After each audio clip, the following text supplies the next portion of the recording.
Iran will head to the polls this week in a pivotal moment for the country domestically and internationally. And my guest today on the Global Conversation is the former president of the Islamic Republic of Iran, Mahmoud Ahmadinejad. President Ahmadinejad, thank you very much for joining us here on Euronews. Can I start by asking your reaction to the Guardian Council's decision to prevent you from running for office this year, and your opinion on what the selection of candidates tells us about Iran today? In the name of God, the compassionate, the merciful, O God, may you hasten the advent of the Saviour and grant him health and triumph, and bestow upon us the best of his supporters and those who spare no effort, his advent. Firstly, let me say hello to you and your co-workers, and to those who will watch, listen to, or read this programme. People had invited me to be a candidate this time. Large groups of people from all around the country insisted that I became a candidate, and I accepted it.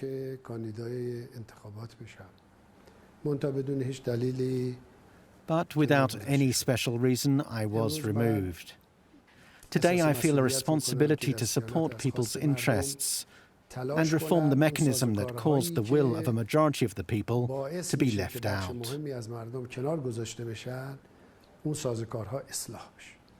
You have already had a go at this, though. Why did you want to be president again? And what do you think Iran needs right now that you would be the best fit to deliver? As I mentioned, this time people asked me to be a candidate. Millions of people from around the country came to my home and participated in gatherings, sent letters and messages, insisted that I enter the race. And so to answer the people's will, I joined. But I think Iran, like other parts of the world, needs fundamental reform. So does the United States of America, South America, Europe, Africa, and Asia. All countries need fundamental changes to fulfill people's rights. Iran, like those countries, also needs fundamental changes, and I will always try to go in this direction. Can I ask you more details about those reforms? What exactly would you put in place had you been given the chance to run for office? The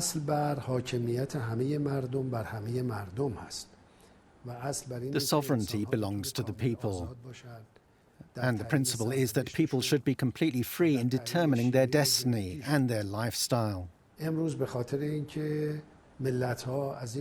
Nowadays, because people have been deprived of their rights, we witness widespread poverty, widening inequality, domination, war, and disputes between nations. The arms race is an insult to human beings. I think this situation must change.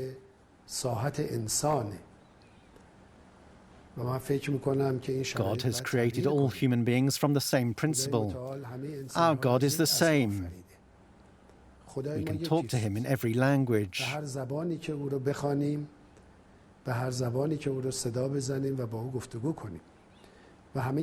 all from the same family. We must live together. Human beings have been created for friendship, cooperation, and love. They have not been created for animosity and fighting and to plunder the wealth of others. The state of the world doesn't look like it's guided by the principles of humanity. I think we must have fundamental changes in the world. How do you see the outgoing administration? Do you think they have achieved something positive over the past 8 years? We must ask this question to the people. The polls show that the majority of people are dissatisfied with the performance of the government over the past 8 years.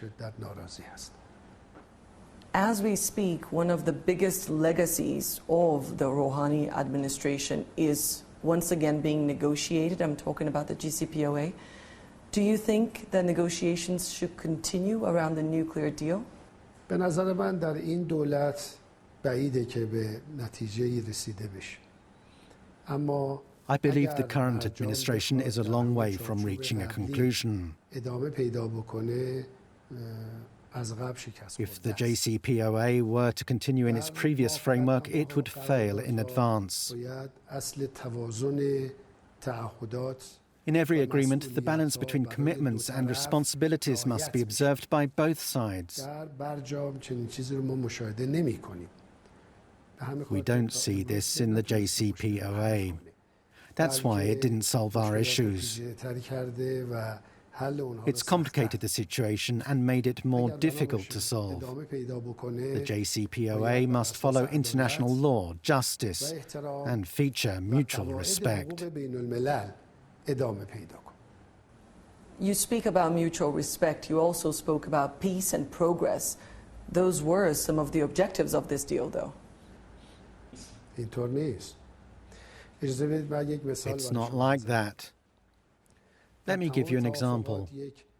In every agreement, there's a section designed to resolve disputes. But here, 6 countries are against Iran's peaceful nuclear program. Under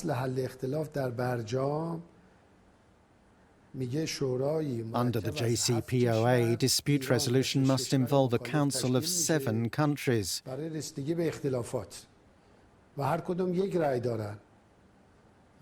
Each country has 1 vote and each subject needs 7 votes to be approved. That means that Iranian people's rights will never be enforced in the treaty. It's against international laws and rights. When there's no balance, no agreement can be fruitful. Mr. Trump withdrew from the treaty unilaterally, and the other countries couldn't prevent him or continue with the rest of the treaty.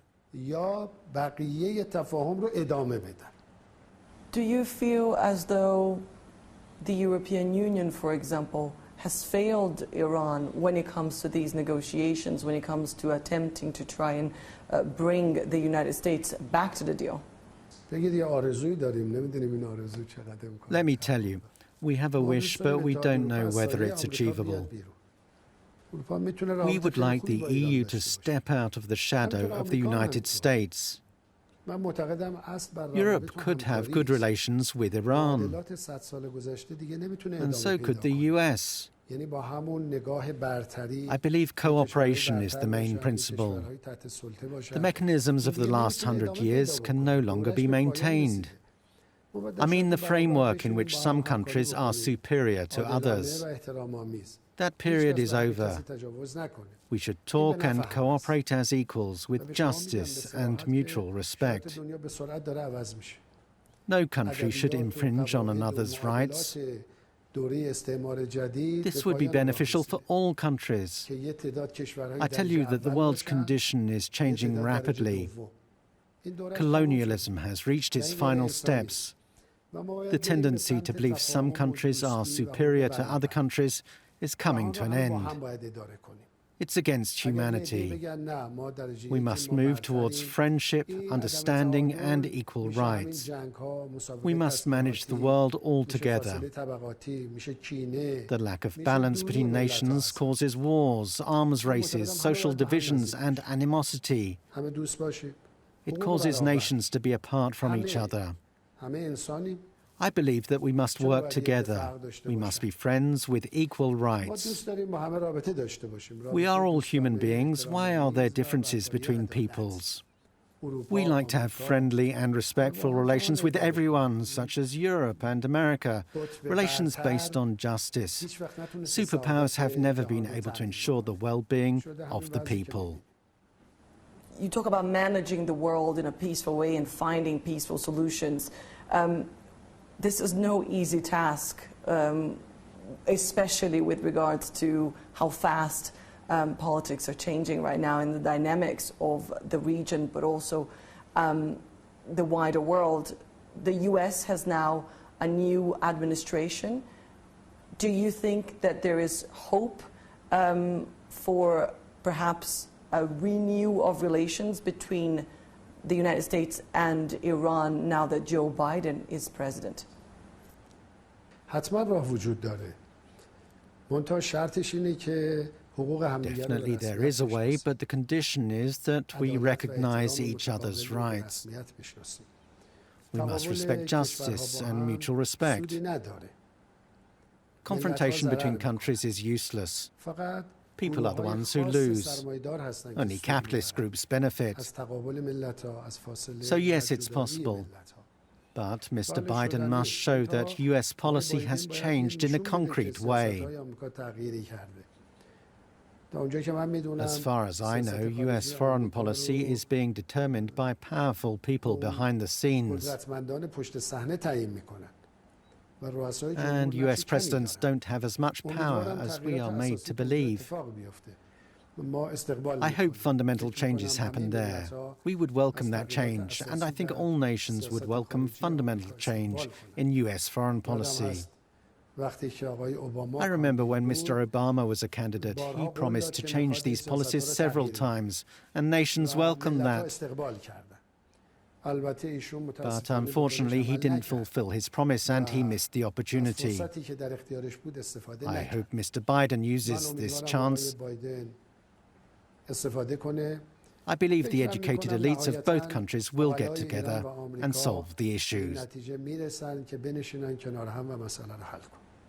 The entire world will be watching when the votes get counted later this week. What is your message to the rest of the world with regards to Iran's ambitions for the future? I think they should look to the Iranian people. They should respect other nations' rights. Iran has a great people. Iran has history, culture and civilization. Iran will overcome the problems it currently faces. No one should count on Iran's temporary problems in order to impose an issue on Iran or violate its rights.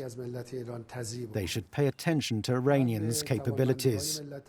In the future, nations will live together and manage the world together.